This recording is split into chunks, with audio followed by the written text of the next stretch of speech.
Dr.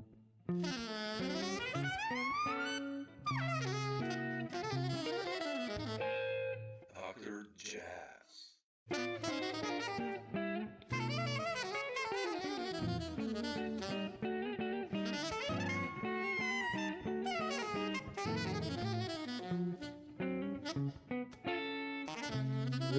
I've done this talk now. It's become like a personal quest of talking to all the guys I have on CDs at home. No, I'm just like, but I've talked with like so many guys that you've played with, and we try to arrange these things now for some time. So I'm happy we Yeah. actually did it, and I know you're super busy as well. So No, I appreciate the invitation. yeah, well, thank you. Uh, Yeah. I want to start with one question, like, what's happening on the band leading department with you? I mean, I love the stuff you always done as a band leader, and Fairgrounds is like what, 6 years almost, right? I was six. Yeah, I was gonna say 4 or 5.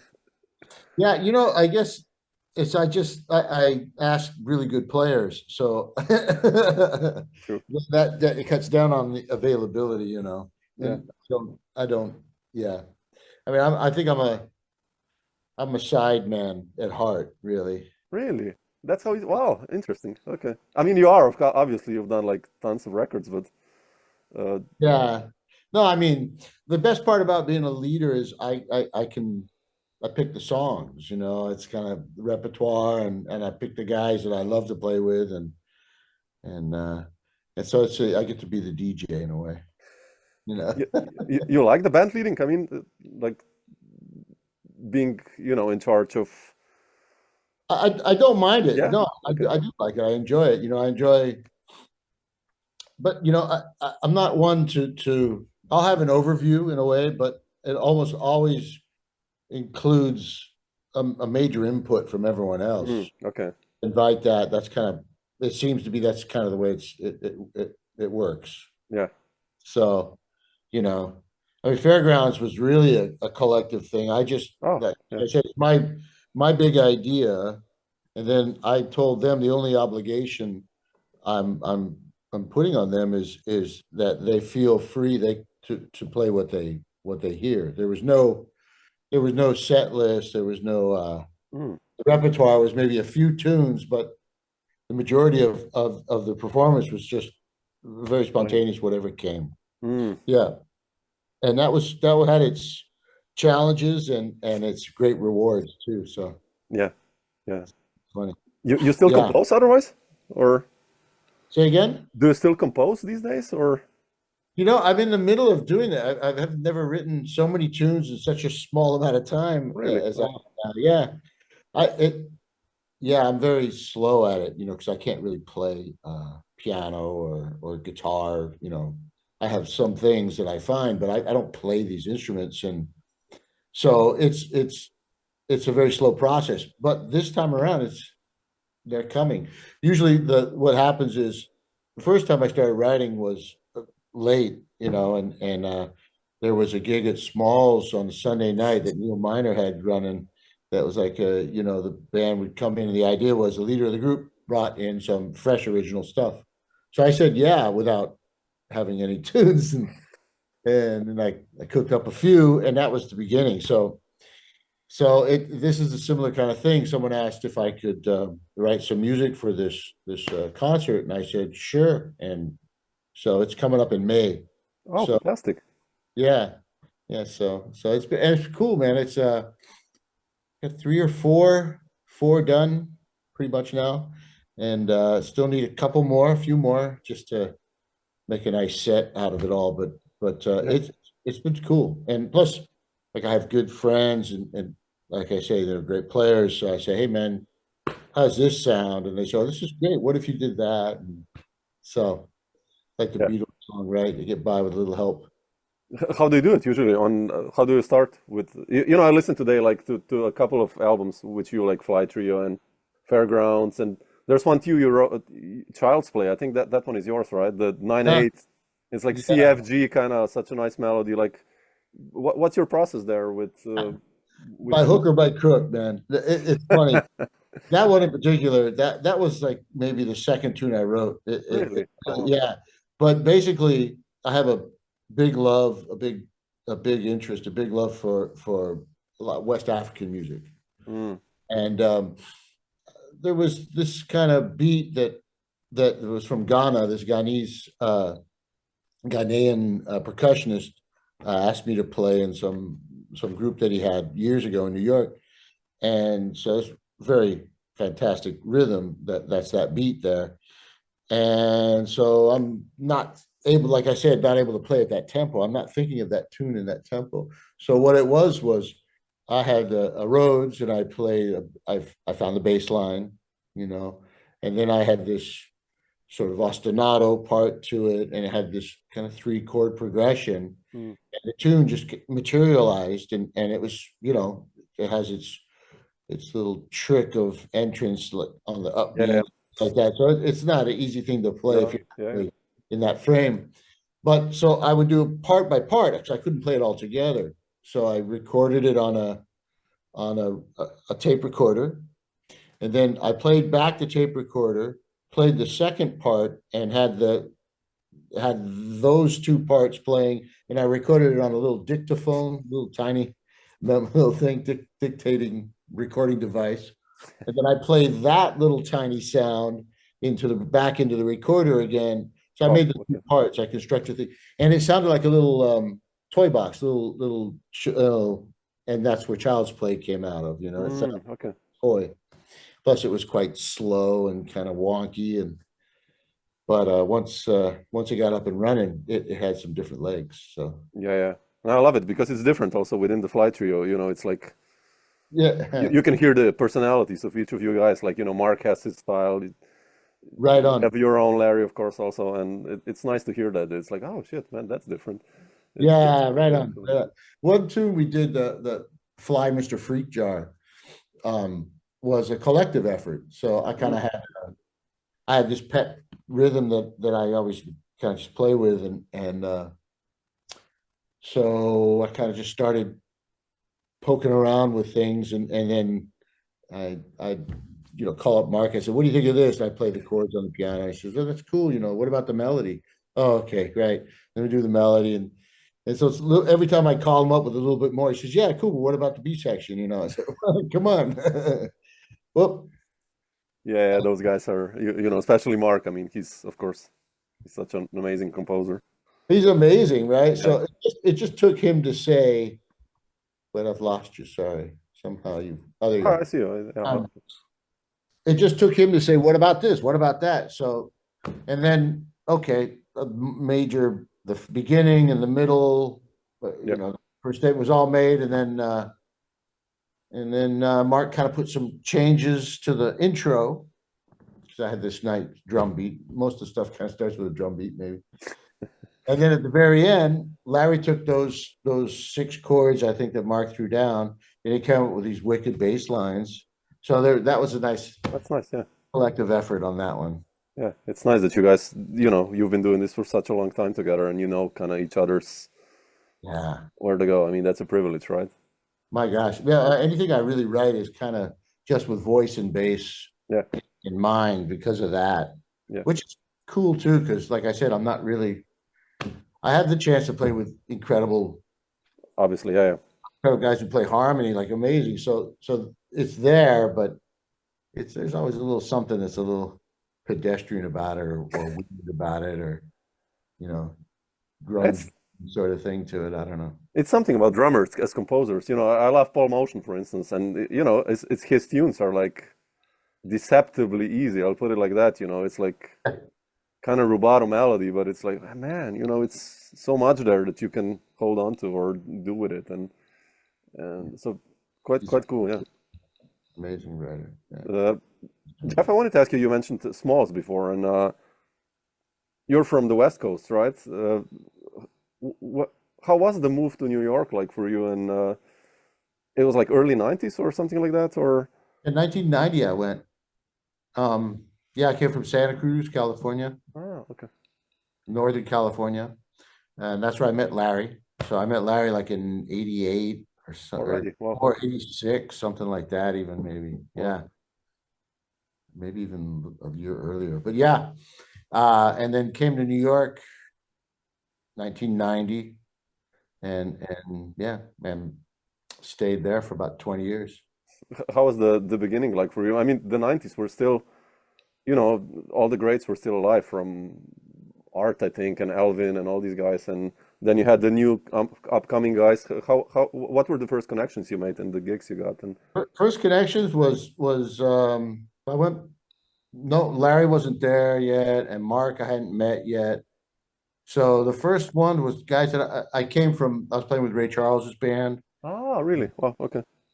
Went from being on the road with him to New York, and kind of and quit the band so I could just be in New York, kind of just dive in.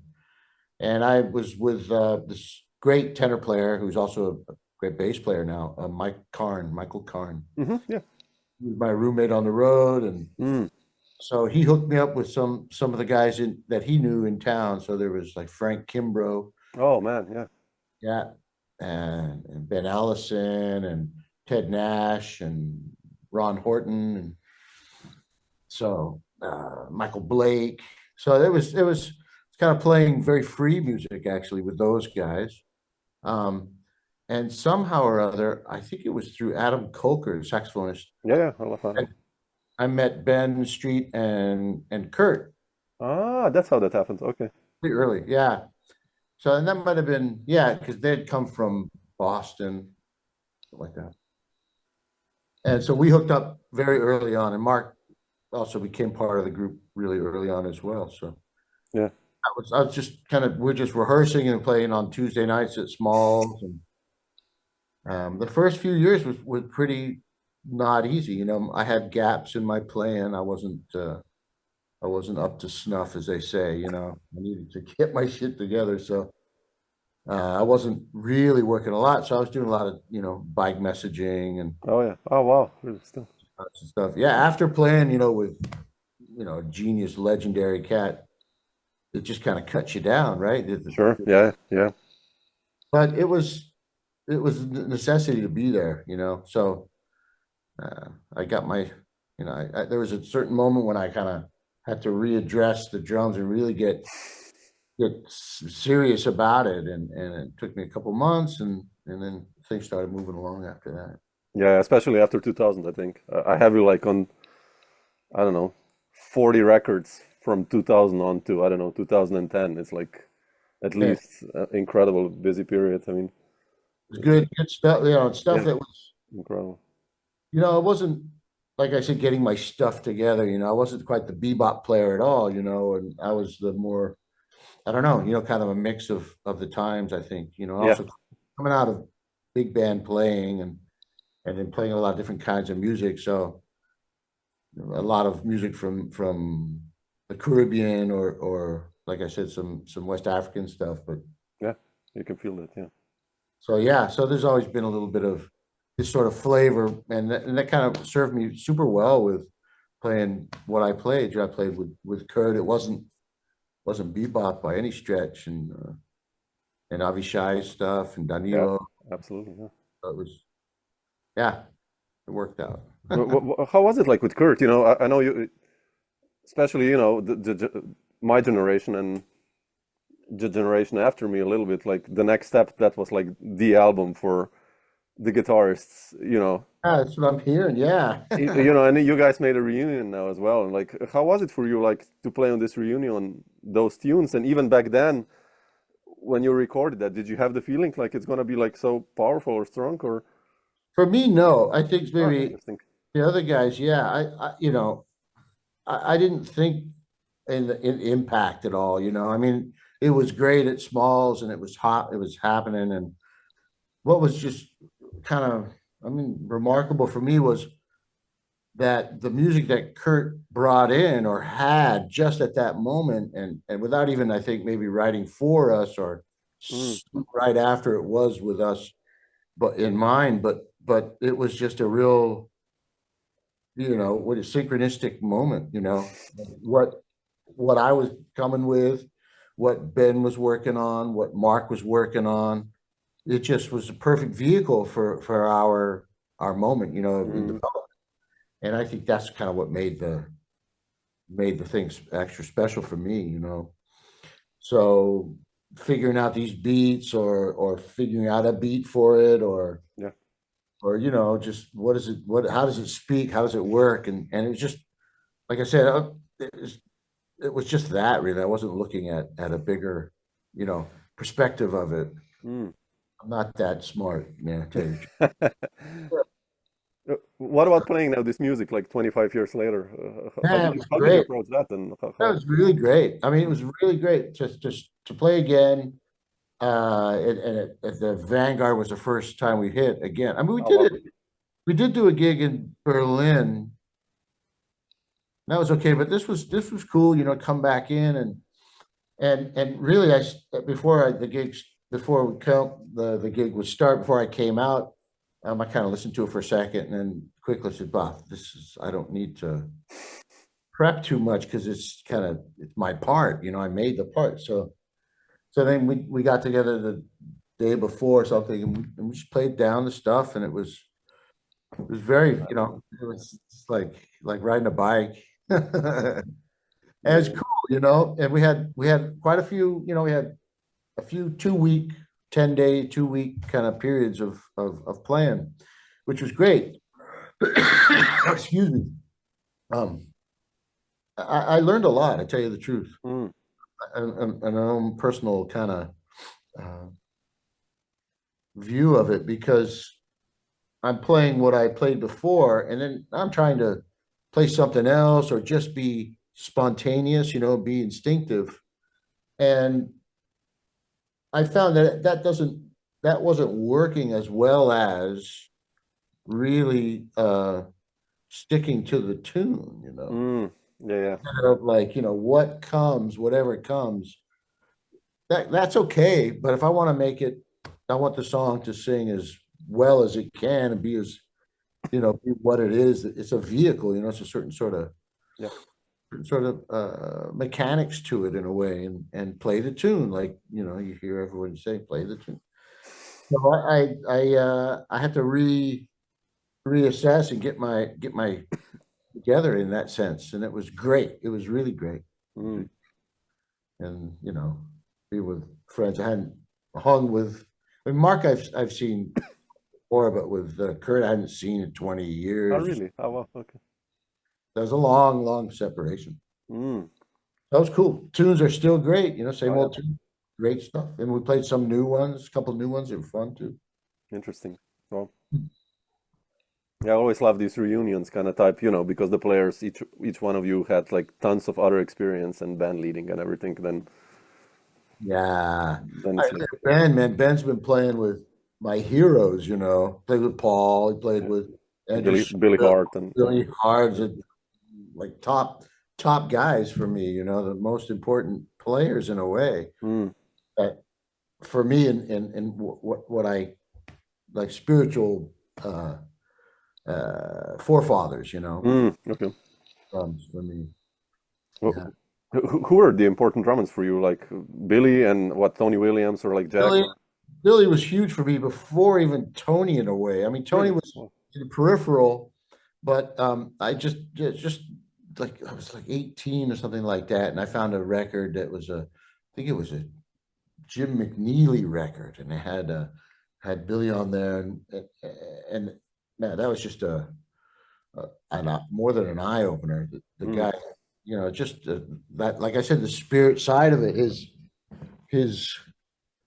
his spirit in playing the drums was like super raw and dangerous and incredibly musical, yeah. and he had this unorthodox grace to his way. Another guy in that realm for me is Donald Bailey. He was, Oh, sure, man. Yeah. So underrated. Yeah. yeah, knew him out in California. He was in Oakland, so I got to hear him a lot. And Eddie Mm, Marshall was another drummer that I oh, got yeah. to hear out there. But yeah, and then, you know, for me, first off was Sonny Payne. I couldn't get enough of Sonny Payne. You know, Interesting. yeah. So I was into Sonny, and then these guys came, and funny, you know, early on, it's like not down the middle, kind of like Philly Joe kind of guys. It would be like Billy Higgins was a mystical master for me, and like Milford Graves, Oh man, really? Wow. and Andrew Cyril, and Kenny Clark's beat and Shadow Wilson. I just lucked out, I think, with discovering these kinds of Other players in a way, yeah. groovy guys. They're super. Even Milford was a groovy cat. Just like these curtains. I like it. Your shirt kind of blends almost in, It's like Well, another shade of green or there you go. Yeah, so yeah, and then combine that with like some Nana Vasconcelos or Oh wow, really? Wow, okay. Robertino Silva, a guy who played with Milton on Wayne's Native Dancer. Yeah, exactly. So there's big. Those are the big guys, and of course, with Max and Art Blakey were big for me, and so Philly Joe I found later. Interesting.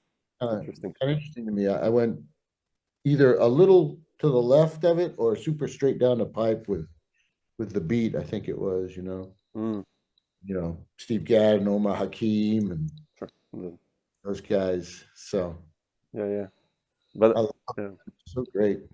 Yeah, but I like that you mentioned all these other guys who are basically almost unknown, to the wider. Well, let's say Donald Bailey, right? Donald Bailey is the uncle of Victor Bailey, bassist that was with Weather Report, and he played with Jimmy Smith a lot. He played with Hampton Hawes, Carmen McRae. Yeah, my dad had a record of talk about Carmen McRae, or let's see. Oh yeah, Roy Haynes, all over the place. Yeah, of course. Yeah, incredible. All these great guys. Yeah, I mean, I wanted to ask you before, also just going a little bit back, like before Kurt, you had like this Avishai period, right? And then you went to Chick. Like, how was that story with Avishai and Chick? And especially with Chick, your experience, how was he like as to you guys? And that band, of course, was monstrous. And so I was playing with Kurt before, and also Guillermo Klein. And this stuff was kind of at Smalls, Guillermo was on Sundays and Kurt was on Tuesdays. Played with Jason Linder's big band. And so kind of just being around. And Avishai was down at the club and watching Kurt's band, and he asked if I would like to be in his band.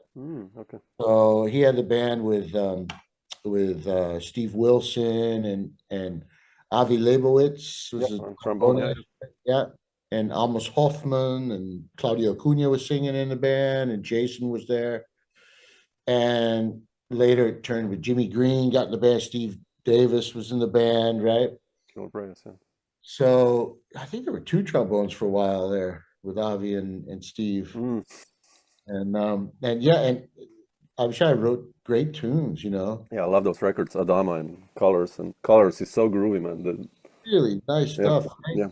And the band's great. We just love playing it all, and we're all like kind of. And so as the band's playing, I just started playing with Danilo Perez, and Avishai. So we're in the trio together. And there was a gig that we played, I think it was in Chicago at the Jazz Educators Convention or something. And the manager at the time of Chick and someone else from the organization heard Avishai and said, approached Avishai, and we had just made a recording of the band. So Chick heard the group and signed the group, wanted to have the group to record. And then he also took the band. But I was still with Danilo, so I wasn't right away in the group. And then after a while, I kind of finished with Danilo. And so, in fact, I called up, I've never done this, but I called up Chick and said, hey, man, I'm free if you ever want to change. And so, started that. So it was great. The trio or the sextet with Origin. Yeah, that's beautiful, yeah. Steve Wilson. It started with Bob Shepard, and then Tim Garland came in, and that was great, man.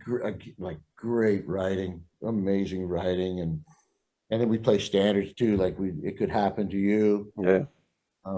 And it was funny. There was a moment on the intro, like every intro that Chick played for that tune was different every single time, and we played it almost all the time. You know, so we're talking in that band.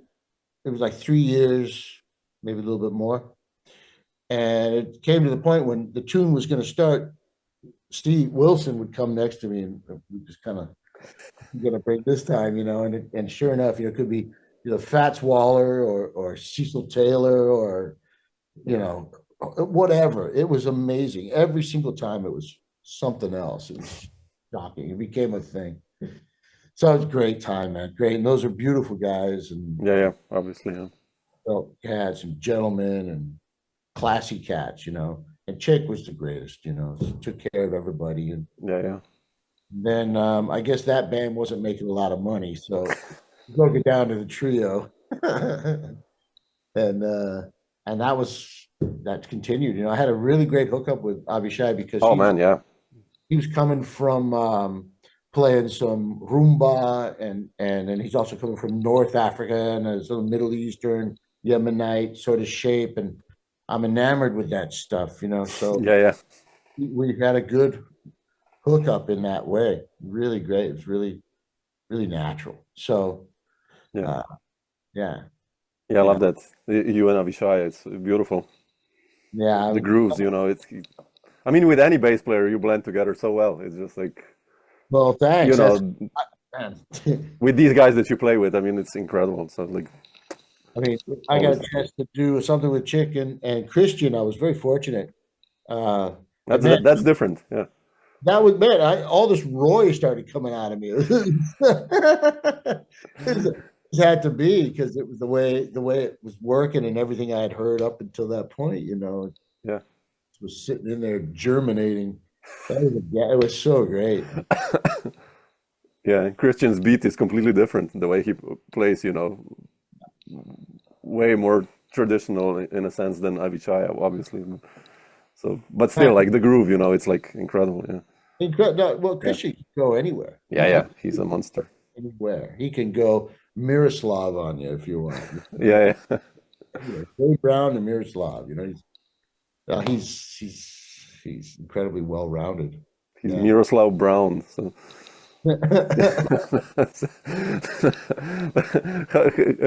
How did then you know, on the other hand, you're playing with Chick and then Brad comes in also at the same time, right? Almost like, or how did that transition to Brad begin with you? I went from well, we finished with Chick after about 6 years or so, and then I started few years or two, maybe more, with Josh Redman, and that was a different thing totally. He was doing Plastic Band. Oh yeah, exactly. You're in that. Yeah, exactly. And Hell, and for a little while, Jeff Parker was also playing. Oh, yeah. That was great. You know, I got to play, you know, flat out funk and kind of a funkier thing, let's say, than like Kurt's wasn't funky, but it had a similar sort of modernity to it, you know, sophistication of the tunes or something like that, you know. I mean, not comparing the writing it in a way, but just what I could play, you know, straight eights but that was really fun, and I really kind of beefed up my right foot, so I got bass drum action there.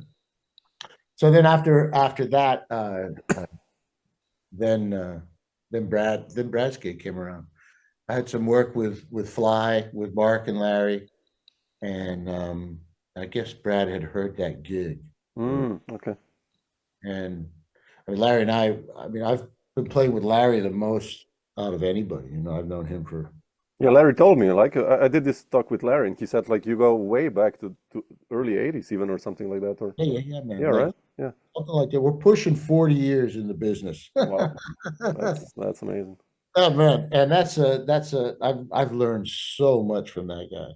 You know, from the beginning, just the beginning. He had this great friendship and good hang, and he just showed me so much, and we've always had this great hookup, musically. So when Brad heard that, and he liked the sound of the band, and so in fact, the first time we played together, not the first time we played together, the first time I played with Larry, and he was also in quartet with Mark. We Really? Oh man. Peak of the Vanguard. Wow. Mark had his bass clarinet and Really? Oh shit. Yeah, that would have been a great quartet if it had kept going. But Brad was here in the trio, so, and I was ecstatic. It was great, and it came at a really good time. I got to say, because I had hit another one of those moments when I had to regroup and get my shit together again. It was funny, I found something that was very, very important. That is very important to me, and very enlightening in sort of discovering the physicality in playing. And it was such a like a revelatory moment, and so I keep in that sort of practice.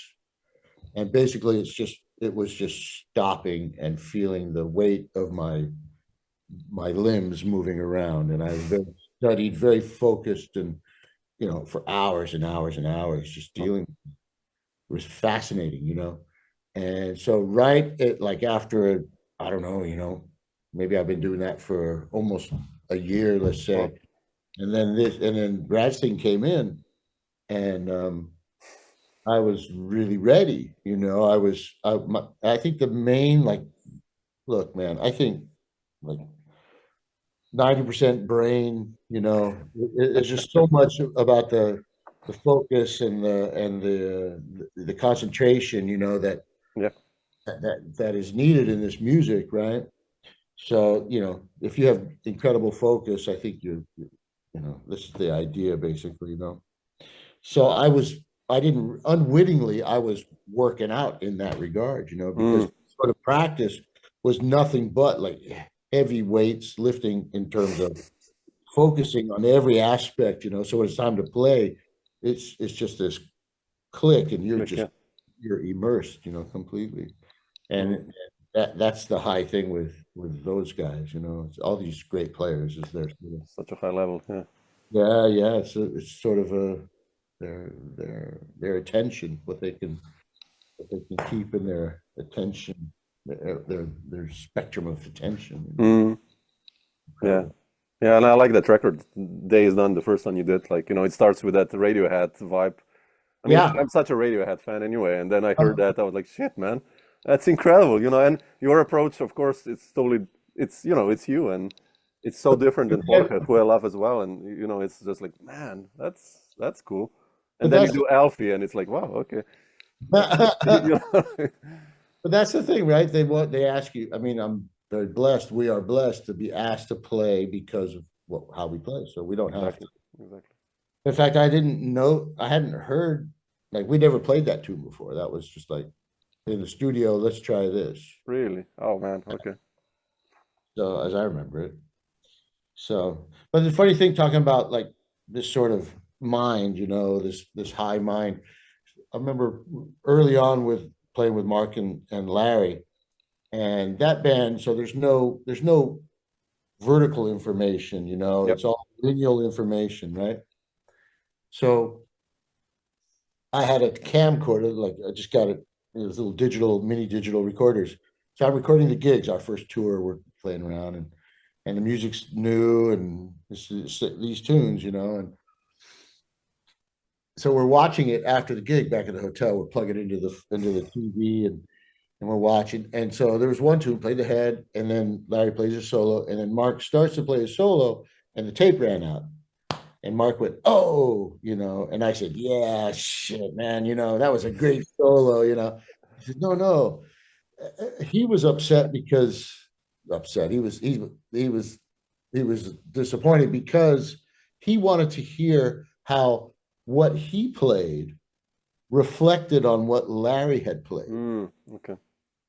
So he's looking at landscape, you know what I mean? Like this huge picture, not just the last 4 bars, or, and I got the last motif. And then, yeah. long view, long game, and it was kind of like, whoa, no, I understand. Wow, the super construct. Like, here's this huge construct of a solo, and Mark is answering that. Yeah. That was so. That of course just opens your head, and your when I found that out, it was I heard more, Mm. and it's the same with Brad. The same thing when there's this attention, man. Everything you hear more. Yeah, yeah, obviously. Yeah. Right. So Yeah. here I'm playing, and I do a little emphasis on beat 4 on a ballad, and I hear my man. He hears it, and he's used it, or certain sounds, or certain anything I used, anything I played was used, or at least I knew by what was played that it was observed. Yeah. It was Yeah. heard. So that also just kind of broke open your ears even more. I mean, with Chick, to compare the two, right? So Chick's also like, Yeah, yeah, yeah, yeah. but he doesn't use the material in the same way like Brad or Mark would use the material. Sometimes it's like just this parallel stuff, and you kind of toss it back and forth to each other, sort of thing. Whereas with Brad or with Mark, I feel, or with Larry, there's a certain weave, and there's a lot of like into like breathing together, you could say. It's like more organic in a sense. I mean, not, of course, that Much with more Chick as organic. well, but like it's just more like Yeah, it gels more together. I think that's my. yeah, we're overlapping. Yeah, We're yeah, working exactly. Yeah, inside. It's it's not three just voices. It's not the soloist, and exactly. It's a yeah, yeah, whole. it's beautiful. And I just now I'm spoiled. It's got to be like that. That's a high level. Yeah, it's like Yeah, Mark Turner and Larry Grenadier and these guys. That's like you, got to be like that. you made it really bad for yourself if that's the It's funny, because there's a certain sort of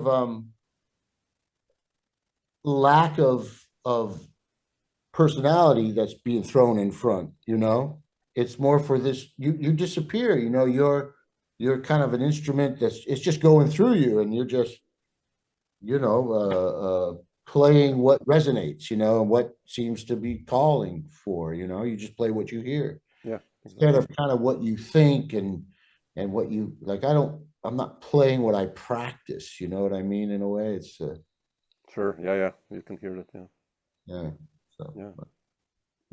I wanted to ask you, Jeff, also this, like you become, I mentioned the band leading before, and then, you're playing with all these cats, and then Times Tales comes, which is a completely different story. And, I love Lionel. I mean, I've known him for some time, and then yeah, he's such a nice guy, and he fits obviously perfect with your nah. Ghana loving African grooves and stuff. And like, how did you decide for that trio and you Ah, becoming a band leader? What was the story behind there? I mean, it's fairly late if you look like it in. yeah. Well, let's see. It's funny, like my saying I'm sideman, but right when I first got to New York, like let's say the first couple of years, I even had a trio that played Really? at Wow. a in the East Village. I can't remember the club now. It was with Mike Karn, and just to get people to play with. Basically it was that. But so yeah, I mean, I met Lionel through Avishai Cohen, the trumpet Oh, player. okay. He asked him to play, so we met that time. And at the rehearsal, the the the hookup was weird. It was really freaky. It was kind of what I had with Kurt, or it was really freaky, but even more freaky because I would do something really left field in a way, and Lionel played the same thing. Mm, Kind of too many of those. It was started laughing. Just laughing and laughing and laughing. And I think it's like he's from Benin, yeah. right? So that's kind of mama. That's a mama spot, mama rhythm spot, and just from my, I don't know, just my desires, what I like, what I gravitate towards, kind of hook it up in there. So for some reason, that's just coming. So that's a brother. And when you find that kind of a hookup, Yeah. you should not let go of that stuff, you know. And so, and I knew Miguel, something similar happened with Guillermo's bigger group. He had 11-piece group, right? Los Guachos. Los Guachos, yeah. And so Miguel he just came in. It was new. I remember we played this gig in the East Village, someplace, and he played a solo, and he just played with me so much. Everything I was doing, and there was this connection through these 11 guys. He's way in front, you know, I'm way behind, yet it was extraordinary. So okay, so there you go. So then my first wife, who's a photographer, was having an exhibit in a library in Brooklyn, and she said, "Why don't you get those guys to play?" So I said, "Oh, what a great idea!" So that started it, and then for about 8 years or so, we were just doing gigs around town. Oh, hold on, okay. Yeah, it was a while, man. And then we went on the road, did something, and finally it was okay. Yeah, we should record because we're gonna move on and play some other music too. So this music's we've got this. Let's play. It was great. One of the first gigs we played with East Village, I think it was called 365 Bar or something like that. And we took a break. It was great, you know. And they had some Bird playing, and we came back up. And it just as finished, I said, let's do something like that, you know. And Miguel starts off, and so we just did like that, but with a guy from Benin and a guy from Puerto Rico. Exactly, yeah. Right. So, and it's all open and free, you know. The spirit of that, you know, is like we could do whatever, and we're cool, and we'll deal, you know. So the chemistry was extraordinary. The way that they play is so. There's like three drummers. Yeah, absolutely. Melodic drumming guys up there, right? And so we could take that awareness, that use of rhythm, the way we all understood it, and without a bass. Yeah, that's what I love, that there's no bass, man. It's like, whew, it opens up the music in a way, like yeah, more agility, you know, in a way, yep, certain way. And then, you know, and I definitely was saying, you know, don't feel obliged like you have to play a bass line or something like that. Don't do that, you guys, you know, because I could also, that space was there, so I could play the lower, more active in the lower drums, and so that was great. And then later, Chris Cheek came in because Miguel just got too busy, and with Chris it was another aspect. That's completely different, yeah. Really. But I just recorded with them last year. Really? Not enough really for a record yet, but some really beautiful stuff on there. And he's so good, man. Yeah. oh man. So Mel, I mean, his sound. He's one of those most underrated players. I mean, he's completely on voice, composer. You know. Well, it's funny. He's an interesting cat where it's like the lines just, man, that I don't know. It's like everything sounds familiar and classic, but it's something else to it, something different about it. You know, I can't figure it out, but something like that. Yeah, he's just. I'm doing this talk with Chris like in 2 weeks or something, because he has a new album out with Frizzell, right? Right. And I think they're kind of the same vibes, like personality-wise. I'm really looking forward to hear the music because I wanted them to play together for such a long time, and I'm really curious how that sounds now. You know, it's like, yeah, I think it should be like, you know, it's going to be great with Tony and yeah. Who's on drums? Rudy Royson, I think. Yeah. It's like really curious. I mean, how that will sound. Yeah. It's Bill's band with special guest Chris Cheek. Yeah, this is music, I bet, you know. Yeah, absolutely. Yeah. You know, there's a song on Brad's album, right? By Chris. That one. on Brad's record, but there's one on the Fairgrounds record that Chris wrote. Oh shit! Really? I have to re-listen. Wow. Yeah, it's called Cherokee Rose. Okay, I have to. I wasn't aware even. Yeah. Like Georgia backwards. Okay, I'll re-listen. I wasn't aware. Oh, yeah. Cool. Beautiful. Yeah. Yeah. No, he's a sweetheart and a killer player. Yeah. Yeah. Beautiful, man. Jeff, not to take too much of your time, like what's on the schedule here still for you this year? Like tours coming up, projects, like what's happening in the upcoming months? And At the moment, I'm in Hamburg. I'm playing with the NDR band. oh, really? Wow, okay. Yeah, they have a big band that doesn't have a drummer, so I get to play when the repertoire is. Oh, wow, okay, that's cool. Yeah, so it's great. It's nice. Come for 5 days or so. And right now we're doing a thing with Darcy James. Really? Wow. Yeah, so that's cool. I was just talking with Jason Palmer, and it looks like we'll do something in the fall with Mark and Michael Janis. On bass. Oh, okay. He's a U.S. guy, but he lives in England. Yeah, yeah. Kevin Hayes and Thomas Morgan in July we'll do some stuff. Oh, man, okay. With Thomas. Have you played with Thomas before? I have, yeah. In Okay. fact, he was part of another short-lived group I had going with, check it out, David Videyes, Thomas Morgan, Becca Stevens, and drums. Man, did you record something with those guys? Oh, we did a gig, and it was recorded, and there's some stuff. That was a great band. I love Becca, man. She's killing. Phenomenal. Phenomenal. So, Oh, yeah, wow. that was great. Yeah.